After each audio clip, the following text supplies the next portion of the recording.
many of you wants to dwell on curses? Wala. How many of you wants to live in blessing? Kailangan yun ang para sa atin. That's why in the Philippines, who is called a Christian country, the only Christian country kuno in Asia. Tama ba yun? The only Christian country kuno in Asia, but I cannot reconcile the fact that we are the poorest in Asia. What kind of a Christian country is this? If you say you are a Christian country, that means Jesus Christ is your Lord and your King. Kailangan tayo sana pinagpala doon. Ngayon, basura lang, hindi na ako kolekta doon sa Metro Manila. Nakakahiya naman yan. I cannot reconcile that because when you say you are a child of God, all of these blessings belongs to you. But obviously, it is the curse that came unto us. Why? Because the Christianity that we receive is not real. It is not based on the Word of God. It is based on tradition. Let us go back to the real one so we can connect our relationship back to the Lord. So itong Deuteronomy 28 is a pronouncement of the blessings of the Lord from verses 1 to 13 and from verses 15 hanggang pababa. These are all curses. Pagka hindi ka sumunod. There is only one condition. If you obey, all of these blessings will come to you. If you disobey, then all of these curses will come to you. So there is a key for the curse and there is a key for the blessing. The key for the blessing is, nakita na natin, ako lang siguro nakakita nito dahil ako lang nangangaral nito. Yung Malakay chapter 3 verse 10. Sinabi ng Panginoon sa 8, you have robbed me. Sinabi ng mga tao, wherein have you robbed thee? He said, in tithes and offering. Sulat ninyo mga utang ninyo, mamaya kukolektahin ko yun. Lahat, wala kayong iiwan sa listahan ng mga utang na yan. Huwag kayong malugod sa mga utang nyo. Ilista ninyong lahat yan, susunugin kong lahat yan. Mamaya kukolektahin ko yan. Now, are you ready for the blessing? Sinabi ng Panginoon dito, hindi ko nababasahin lahat yung mga blessings dito, pero ito obviously is physical, financial, at material. And as I will continue, I would like to remind each and every one of you, financial revolution that will result in financial explosion of blessings is not for other people who are not yet children of God. This financial revolution that will result in financial explosion of blessings is only for the people of God in the kingdom who have already found the kingdom and His righteousness. So itong financial revolution, it's only for people who have repented of their sins, who have turned away from their sins by saying, Lord, from now on, not your will, not my will, but your will be done in my life. Nagbago ang espiritu at anak na ng Diyos, lumalakad na sa 4 steps of growth. Naging worker of the Spirit, katulad ko. Bakit ako pinagpapala? Dahil ako anak na ng Diyos. Tunay na ako, I am true, I'm real, I'm genuine. Hindi na ako mababackslide. Kahit na ang lahat ng bilyon-bilyong pagpapalay bubuho sa akin, pareho pa rin ako pa rin si Pastor Apollo Kibuloy. Na maglilingkod sa Panginoon, na mag-aalay ng kanyang buhay. Lumalaki ba yung ulo ko? Hindi. Lalo atang lumilit. Kayo, ganun na ba? Kung ganun na kayo, anak na kayo ng kaharian, itong pagpapalang sinasabi ko, para sa inyo na rin ito, para magamit na tayo sa buong sanlibutan at may pakilala na tayo ng ating buhay na Diyos. Tingnan niyo, Deuteronomy 28, verse 12. The Lord shall open unto thee His good treasure, the heaven, to give the rain unto thy land in his season, and to bless, everybody says, bless, all the work of thine hand. And thou shalt lend unto many nations, and thou shalt not borrow. Wow, powerful yan. Magpapahiram tayo, pero hindi tayo manghihiram. Ngayon, ang kabaliktaran pa yata natutupad dyan eh. Hiram na tayo ng hiram, wala naman tayong mapahiram.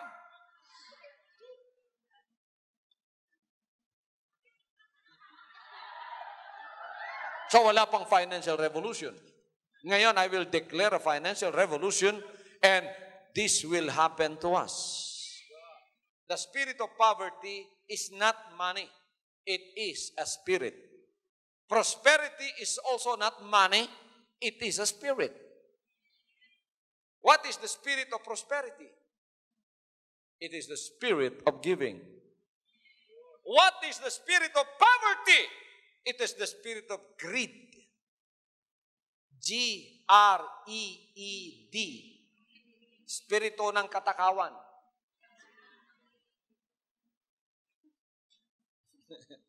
Espiritu ng kawalan.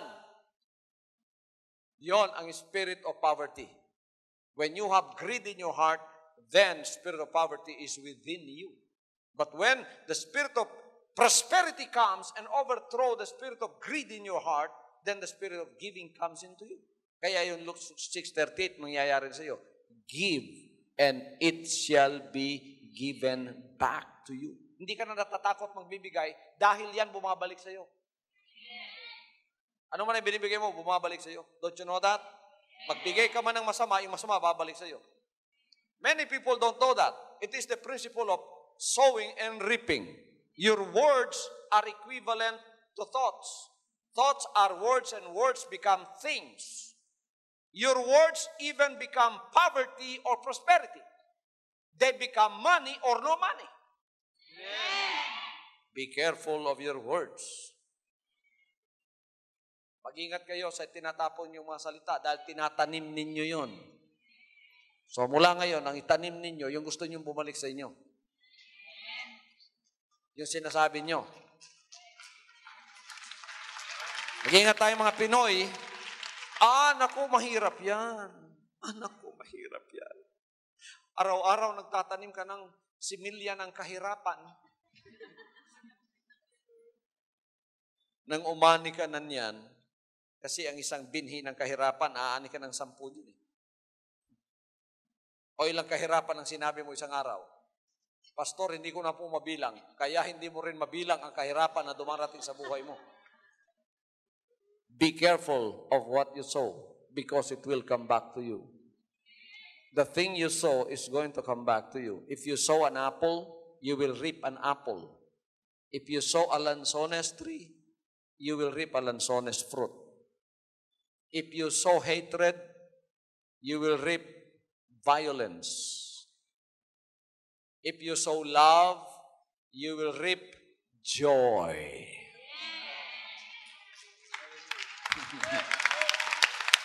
Sabi ng Panginoon, yan ang sikreto.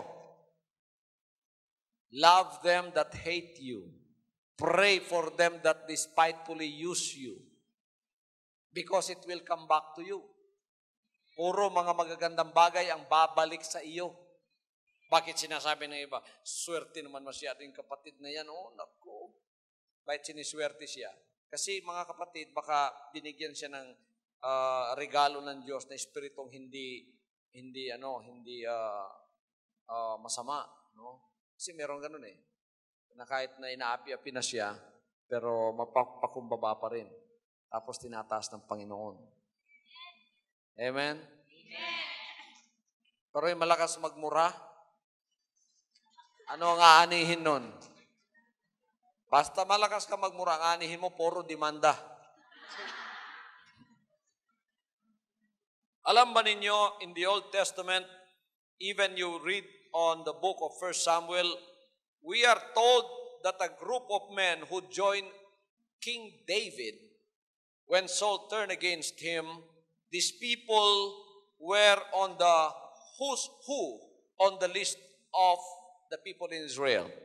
Di ba may mga who's who in the Philippines, who's who in the politics, who's who in the economic world, who's who ba? Sino sila? Sino yung nasa politika? Pakikilala. Dito sa King David, who's who sa mga may utang? Ang lahat ng kasama niya. Exactly with this group, the opposite was true. They were social outcasts, the malcontents and the candidates for the bankruptcy court in Israel. We were told that there were about 400 men and David became their captain. Makikita ninyo yan sa, gusto niyo basahin natin? 1 Samuel 22 verse 2. And everyone that was in distress, and everyone that was in debt, bawat isang may utang, and everyone that was discontented gathered themselves unto him, and he became a captain over them, and there were with him about 400 men. Yung lahat ng may utang, nakisama kay King David. Then they struggled with King Saul for years. Eventually, Saul was killed and David was made king. Now, I have not found any direct word saying that these men had their debt canceled.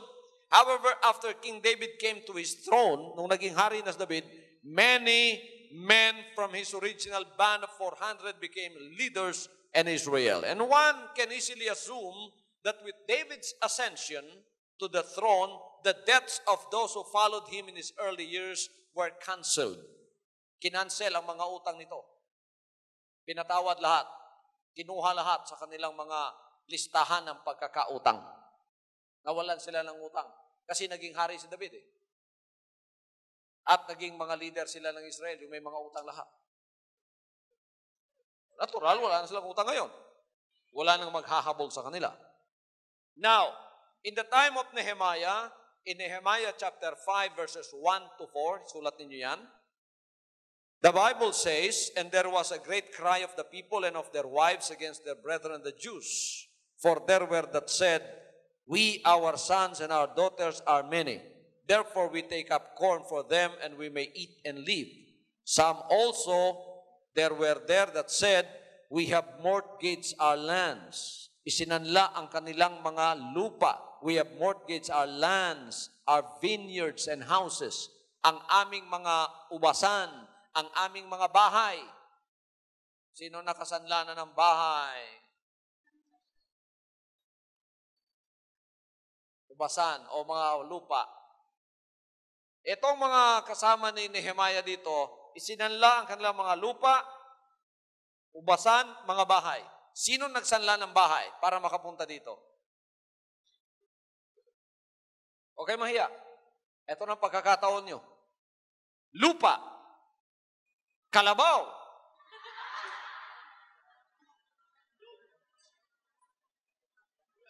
Passport.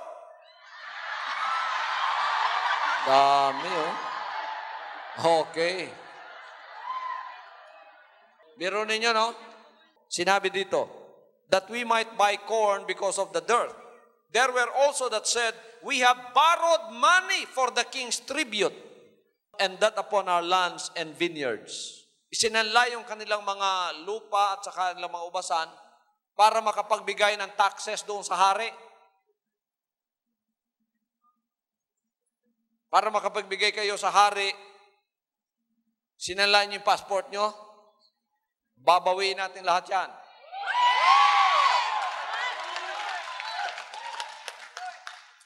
Kahit dahan-dahan lang.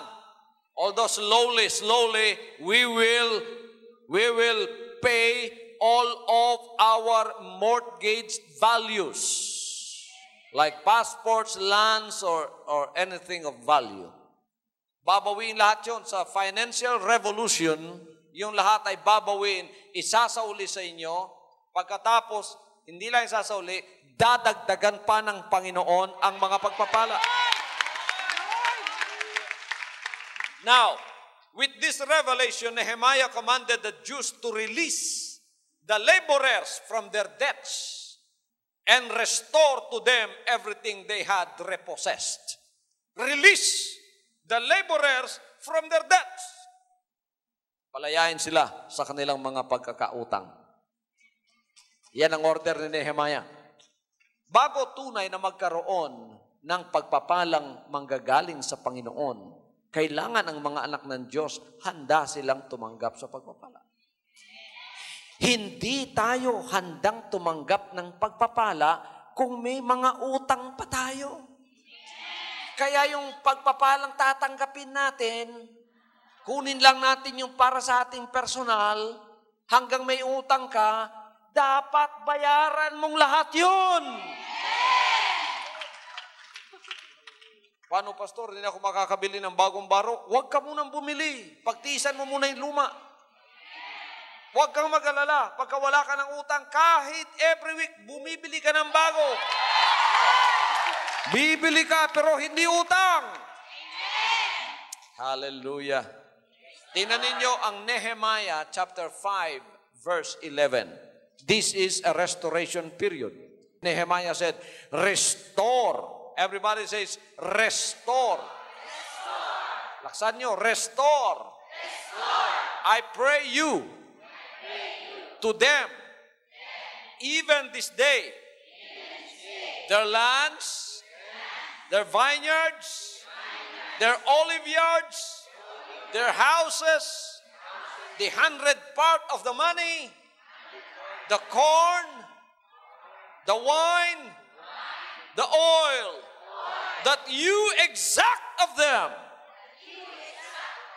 Restore. Ibalik.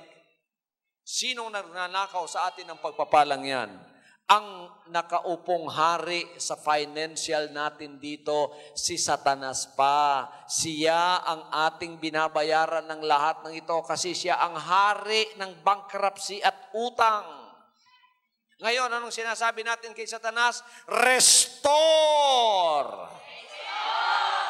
Ibalik mong lahat ang ninakaw mo!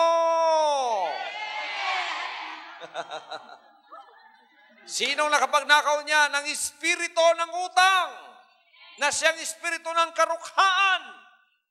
The spirit of death is the spirit of poverty. It is the spirit of greed. We are sucked into it. Spirit of greed. Biro mo, mangungutang ka, okay? Utang. Sabi ng pinagkautangan, interest, 20% dahil wala kang magawa, okay na lang sa'yo, kahit mataas ang interest. That is the spirit of greed. Yon ang espiritu ng katakawan. Pinapatong sa'yo.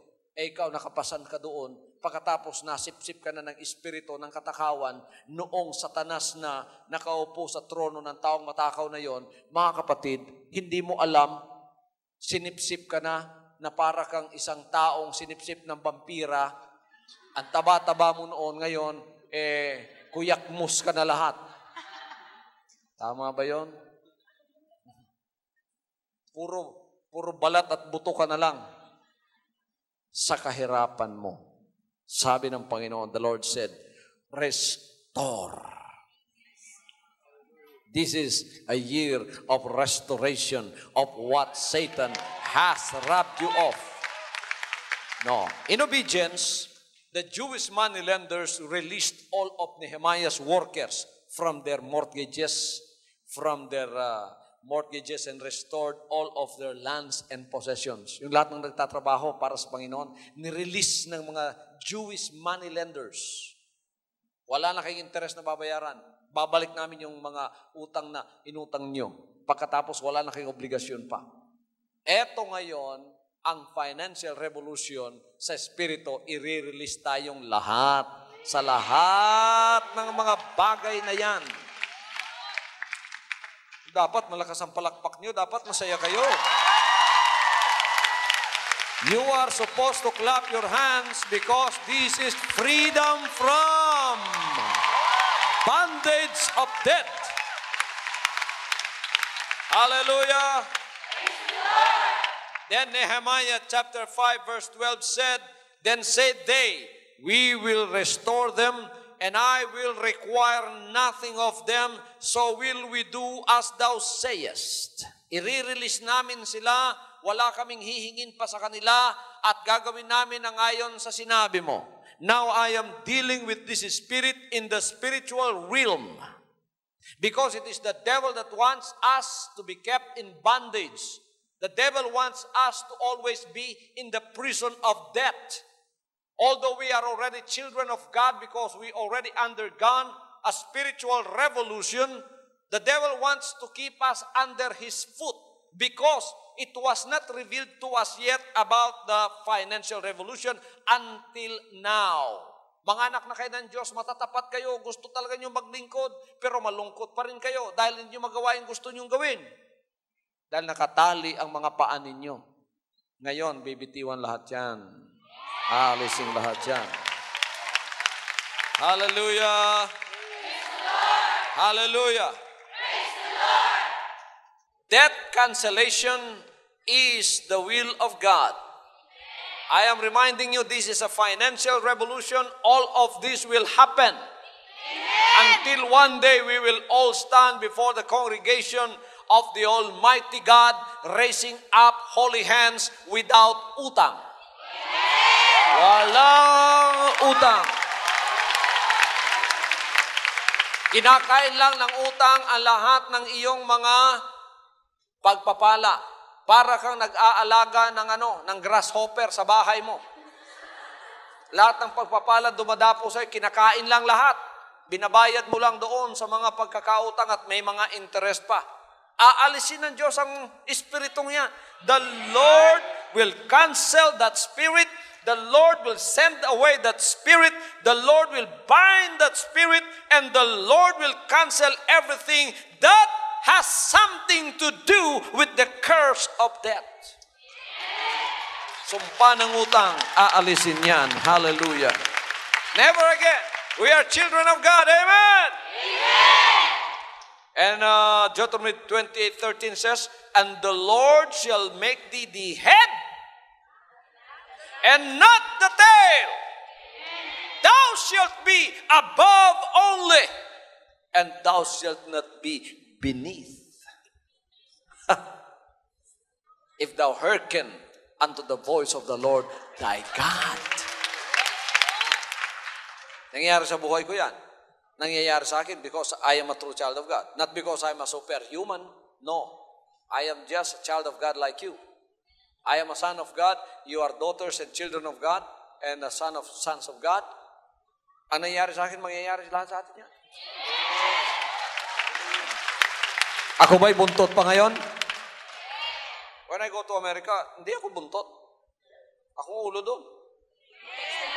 Dahil ginawa akong ulo ng Panginoon. Promise niya yan. So kung may mga puti doon nagpapamember, hindi sila pastor ko. By virtue of their being puti, no? Ako ang pastor nila. Kaya may mga members tayong Jewish, puti, itim, yellow, anak ng Diyos, di ba? Di ba yan ang pangako niya? Oh. Ang ministry, ang unang dapat ma-release sa lahat ng pagkakautang.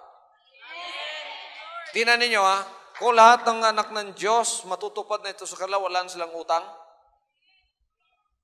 Wala nang utang lahat. Halimbawa ngayon, natupad na yung sinasabi ko, kayong lahat dito. Wala na kayong utang lahat. Kung wala na kayong utang, dadagdagan pagpapapala nyo, anong mangyayari? Magkakaroon ng explosion. Lalo kayong magagamit ng Panginoon sa ibang mga bagay. The Lord will be able to use you. So, debt cancellation is biblical and the power of debt can be broken according to the scriptures. How? Through the name of the Lord.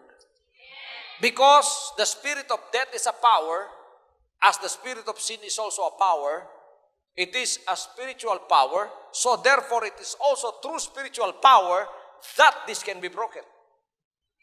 In Luke chapter 10 verse 17, the devils are subject unto us through thy name. And this is a curse. And curse is coming from the devil. And the devil can be rebuked in the name of the Lord.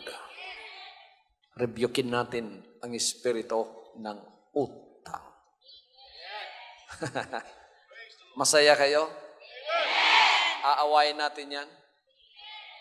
And the spirit of death is like drug. Parang shabu. Nakaka-addict. Ang iba addicted masyado, kahit may pera sila, nangungutang pa rin sila. Puputulin ng Diyos ang addiction na yan. So magkakaroon ng mga withdrawal symptoms sa buhay nyo. When this spirit is already canceled and is already driven away, there will be symptoms of withdrawal. Number 1, manlulupay-pay ka. Number 2, maninibago ka. Number 3, hindi ka makakain. But that is only pansamantala. After that, you will be revived and you will grow healthy in everything that you do. Now, you agree, utang is a spirit? Death is a spirit. And spirits must live when they are commanded to do so in the mighty name of the Lord Jesus Christ. I command the spirit of death, come out of the people of God.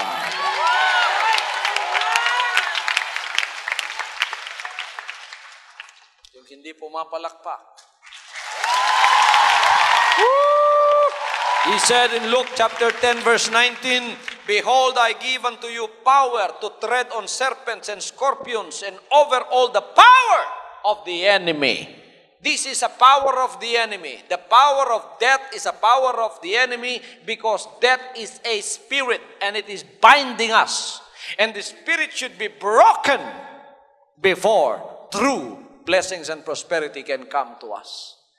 Kasi kung nandidiyan yan, bibigyan tayo ng papapala ng Diyos. Parang ahas yan eh. Nakapulupot sa atin.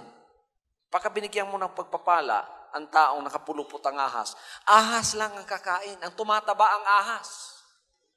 Ang pinuluputan, pumapayat.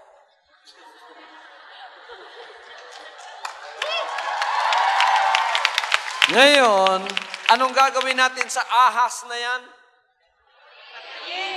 Lahat tayo magsabing, ahas ng pagkakautang, sawa ng pagkakautang, espiritu kang masama, lumayas ka sa loob ng tahanan ng Diyos na walang iba, kundi ako. Pinuputol ko ang liig mo. Hallelujah, hallelujah. At alam ba ninyong sinabi ng Panginoon sa John 14:13? Sinabi niya sa John 14:13, And whatsoever you shall ask in my name, that will I do, that the Father may be glorified in the Son. What are we asking the Lord now? We are asking the Lord now to put to death the spirit of death. So we are binding the chief spirit. The chief spirit is the spirit of utang. God has given us the power in the spirit world. Yung sinabi natin kanina, makapangyarihan yun. Okay? However, before any problem that arises from demon spirits can be solved, the chief spirit must be dealt with. Merong hari yan eh. Yung mga ahas na maliliit, merong inahing ahas yun. Ang uunahin natin yung ina. Para hindi na makapangitlog pa. Hallelujah. Sinabi ng Matthew 12:29. Matthew 12:29. How can one enter into a strong man's house and spoil his goods, except he first bind the strong man, and then he will spoil his house? So, there is a chief spirit. There is a mother spirit, which we call the strong man. The strong man in the financial world, even with the children of God, is the spirit of utang. It is the spirit of death. Iyan ang una nating puputulin ng leeg. Hindi na makakapangitlog yan. Putol na ang leeg niyan ngayon. Tatapakin natin yan. Iluluto natin yan. Now, when this begins, death cancellation must be preceded by putting a stop to the increase of debt. Let us put a stop. Everybody says that. Let us put a stop, to the increase, of debt. Huwag na nating dagdagan. Hallelujah. May utang tayo ngayon, bayaran natin yan. Huwag nang dagdagan. Huminto ka na. Putol ng leeg ng Espiritong yan. Wala na sa atin ang Espiritong yan. The spirit of debt must first be bound from your finances before any significant changes can be accomplished. You will find that behavior modification becomes relatively easy when the chief spirit that caused the adverse behavior is removed. Mawawala na yun sa atin. Ngayon, pagkakaroon ka ng behavior modification, magbabago na yung personalidad mo ngayon. Dignified na yung pagkatao mo. Hallelujah. So, you can concentrate now on serving the Lord. Magtataas ka na ng kamay mo, maglilingkod ka, malinis ka na sa bagay na yan. Hallelujah.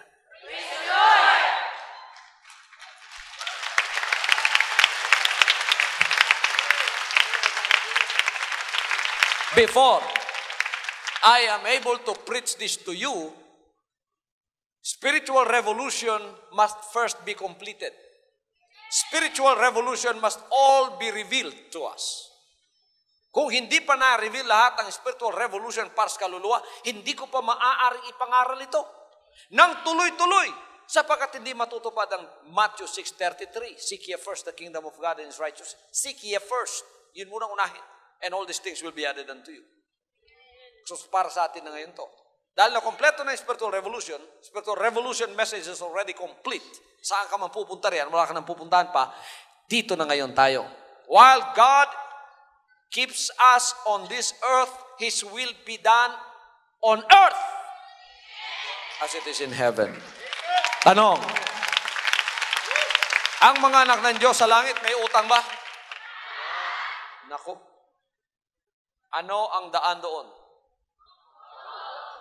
Anong semento doon?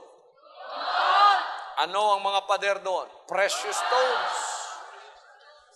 His will be done on earth as it is in heaven. Hallelujah. Are you joining me? Let us be released from the spirit of death.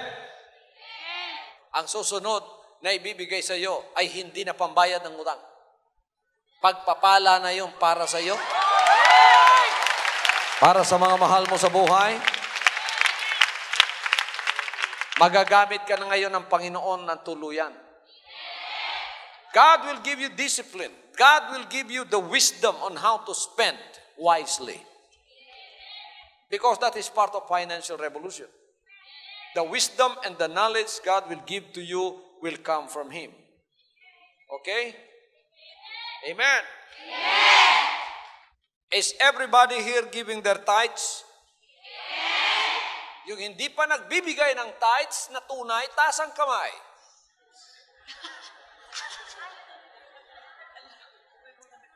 Kung di pa kayo nagbibigay ng tunay na tithes, magbigay na kayo ng tunay na tithes.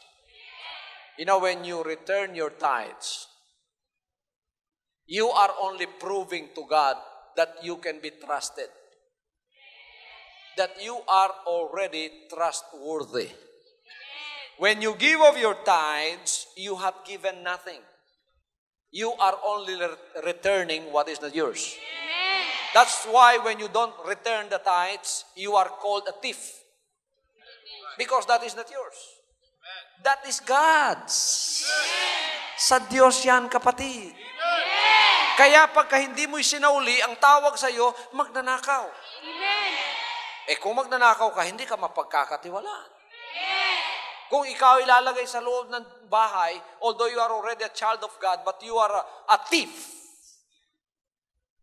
May dalawang anak. Ang isa magnanakaw, ang isa hindi.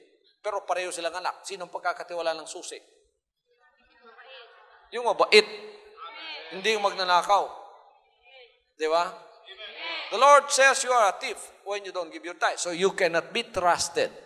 The Lord wants to trust you. What will He trust you with? He will trust you with all of His blessings. He will give you the key to His blessings.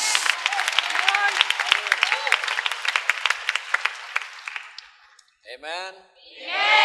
Now I can only preach tithes to the people of the kingdom. Because the people of the kingdom are the true ground. Good ground. Ang mga anak ng kaharian, sila ang mabuting lupa. Ang Diyos ng kaharian, eto ang kaharian ang mabuting lupa. Ang ministry ng kaharian ang mabuting lupa. Nagtatanim ka nga ng tithes mo, pero doon naman sa mga matigas na lupa, dawagan, at doon naman sa mga matitinik na lupa, maraming ahas. Wala ring ani doon. Sa mabuting lupa tayo magtanim. At tayo ay pagkakatiwala ng Diyos. The Lord will be able to trust us. So giving your tithes is only proving that you can be trusted. And when you are trusted, the Lord will give you a piece of land in the kingdom wherein you can put your seeds. So, mapagkakatiwalaan ka na, sabi ng Diyos. Okay, pagpapalain kita ngayon. Pagkakatiwalaan kita ngayon. Yung offering mo, iyon ang seed na itatanim mo doon sa lupang ipagkakaloob ng pagtitiwala ng Diyos sa iyo. Hallelujah. So, Malachi 3:10, bring ye all the tithes into the storehouse, that there may be meat in mine house, and prove me now herewith, said the Lord of hosts, if I will not open you the windows of heaven. You cannot expect to reap financial miracles unless the windows of heaven are open over your life. They cannot be opened unless you return what is not yours. That is the tithes. Matigas ako sa pangangaral ng tithes. Nilait na ako ng demonyo ng kasakiman doon sa Pilipinas. It's the demon of greed. It is the demon that binds the people of God who has persecuted me when I preach about tithes. Ano ang binalik niya sa akin? Ako raw ang magnanakaw. Si Kibuloy, magnanakaw yan. Si Kibuloy, nagpapayaman yan. Akala niya, mga kapatid, hihinto ako. Anong isinagot ko? The issue is not kung nagpapayaman si Pastor Kibuloy. Ang issue ay hindi kung ako ay magnanakaw, o kung ako ay nagpapayaman, o kung ako ay nanlilinlang. Hindi yun ang issue. Ang issue dito, sinusunod mo ba ang Malachi 3:10?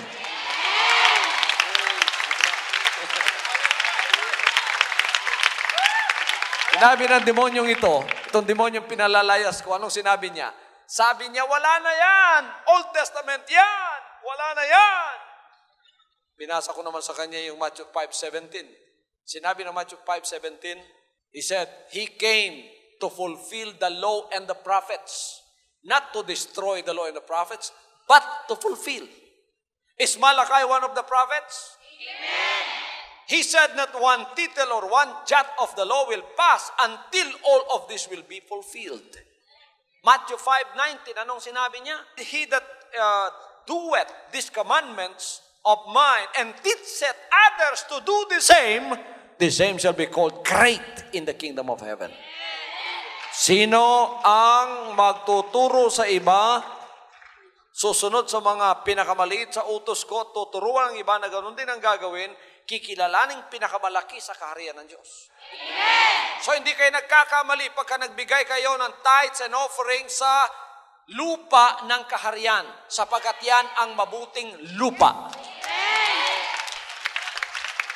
Ang mabuting lupa lang ba sa apat na lupa ang nagkaroon ng bunga? It is only the fourth kind of soil that reap the blessings of fruits. Pero the first one, matigas na lupa. Pangalawa, mababaw na lupa. Pangatlo, yung matinik na lupa, wala kang anihin doon. Kahit magtanim ka ng magtanim, dawag lang ang kakain doon. Kakainin lang ng demonyo yun. Itatali natin ngayon ang espiritu na tumatali sa atin noon. Yan ang espiritong pinakamalaki, ang espiritu ng utang. Hallelujah. Praise the Lord! Naniniwala kayo? Amen! Paluluhurin ba natin yan? Amen! Ang espiritu ng utang, paluluhurin natin? Amen! Maraming beses tayong pinaluluhod niyan eh. Because this is a spiritual revolution, babaliktarin na natin ngayon. Siya ang luluhod. Bakit? Sinabi ng Philippians chapter 2 verse 10 that the name of Jesus, every knee shall bow and every tongue shall confess that Jesus Christ is Lord. The Bible says in 1 John 4:4, greater is He that is in you than he that is in the world. Mas malaki ang nasa sa atin, mga kapatid, kaysa nasa sa sanlibutan. Now, I've talked to you in the first part of the message about the miracle of canceled debt. Amen. Now, I will continue to talk that this miracle will help you speed you out of debt. Bibilisan na mawawala ang pagkapulupot ng ahas ng utang sa buhay mo. Now, as we read this next verse, don't resist it. Allow its full impact to be released into your spirit. Are you ready? Amen. Ready na kayo? Deuteronomy chapter 8, verse 18. He said, thou shalt remember the Lord your God, for it is He that giveth thee power to get wealth, that He may establish His covenant. God wants to financially establish His covenant in the earth through your power to get wealth. Pero ninyo, ang bawat isa sa inyo, halimbawa magiging milyonaryo kayong lahat. Kinakailangan pa ba ninyong magdildil ng trabaho riyan sa mga employer nyo? You don't need to, because the income God will give you is far greater than what you are earning right now.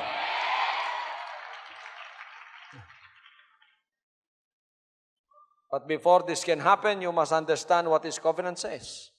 This covenant says you will be a blessing. Be careful not to let your tradition confuse you as to which covenant God is talking about. It is the one He made with Abraham.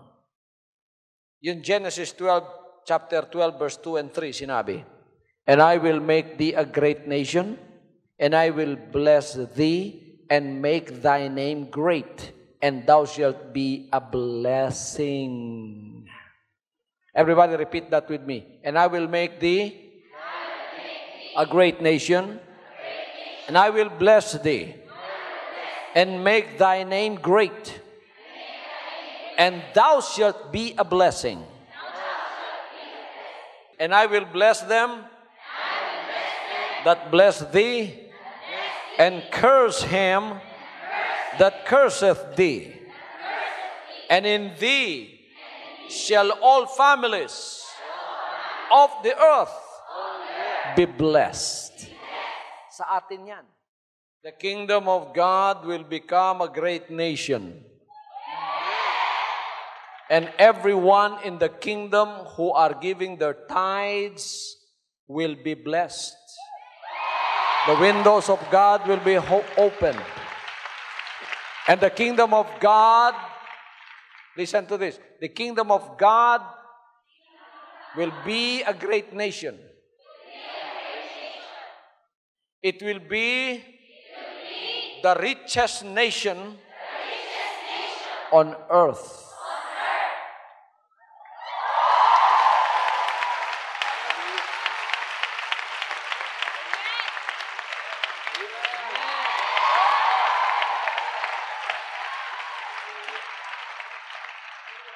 Kasi sa loob ng kaharian na magiging isang bansa ng Diyos, wala nang magnanakaw. Ang lahat ay nagbibigay ng ikapo. Kaya ang langit ay nakabukas sa kanila upang pagpalayad sila na wala ng silid na kalalagyan. At pagpapalaya ng lahat ng gawa ng kanilang kamay.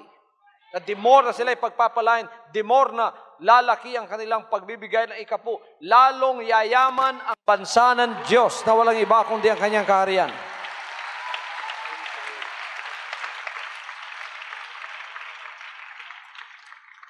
We will be richer than the Philippines. Mas yayaman pa tayo sa Estados Unidos. Naniniwala kayo? Ang hari sa kahariang ito, si Jesus Christ. Siyang gumawa ng langit at ng lupa. Naghihintay lang siya ng mapagkakatiwalaan. Narito na ang pinagkatiwalaan. Kayo rin naman ngayon pagkakatiwalaan. Woo! Death no longer rules in our lives. So we can expand and help those that are in poverty. We will snap out poverty out of us. Ang lahat ng pumapasok mula sa labas ng kaharian, papasok sa atin, sila'y pagpapalain din. Ginagawa ng Pilipinas ngayon yan. When God does this, Bible says that He will overtake us with His blessings, and then the reapers will overtake the sowers. Pero ninyo, yung umaani, aabutan pa yung nagtatanim. Dahil sa dami ng pagpapala. And then, and only then, will the gospel of the kingdom be preached to every nation. The entire world will be evangelized. Sinabi niya, and this gospel of the kingdom, not the gospel of the church, not the gospel of the denomination, the gospel of the kingdom shall be preached into all the world. Then the world system will end. And will usher the millennial reign of the Lord Jesus Christ, when this earth will become a paradise. Woo! Hallelujah!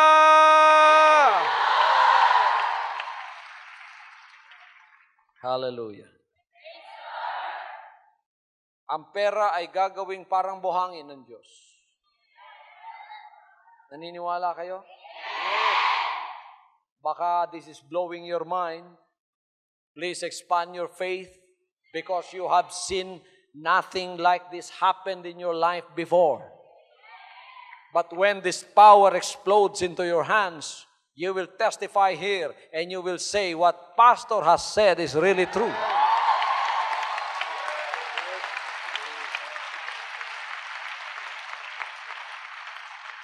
Hallelujah. Itong mga milagrong ito, lilitaw sa buhay nyo.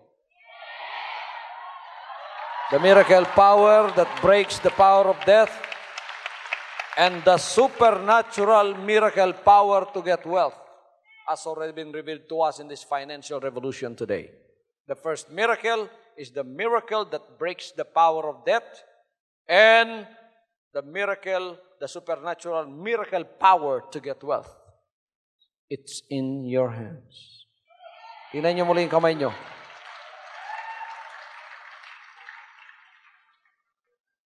Tinignan na ba ninyo? Tingnan niyo muli.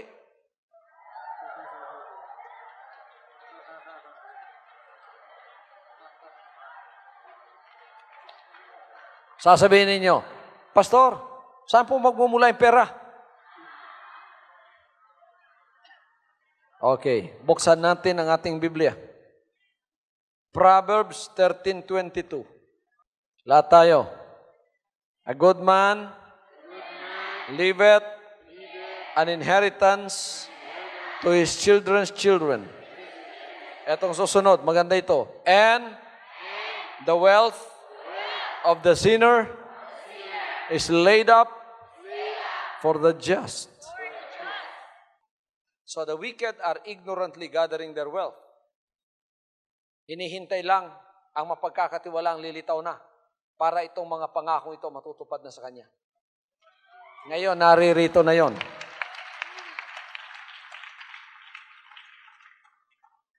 Now, the spirit of prosperity has already been transferred to us. It is now sitting on the throne of our hearts.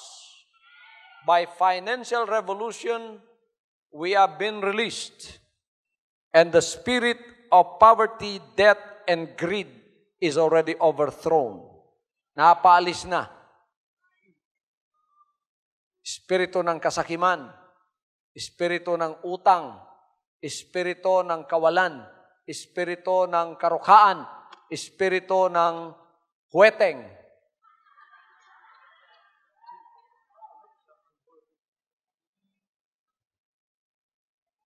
Now, by faith, God has already released great sums of wealth into your hands.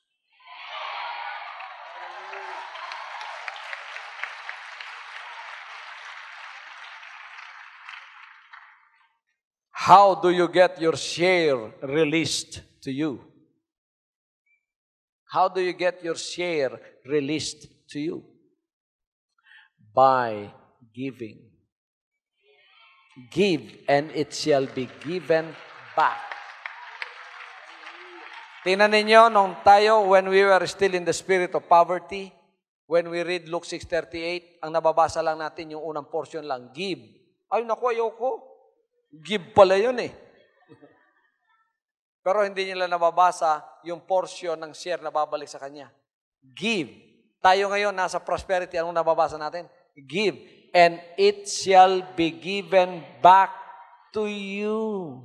Good measure, pressed down, shaken together, and running over. Pagkatapos magbigay ka ng tithes, huwag mo na baguhin yon because that is already God's will.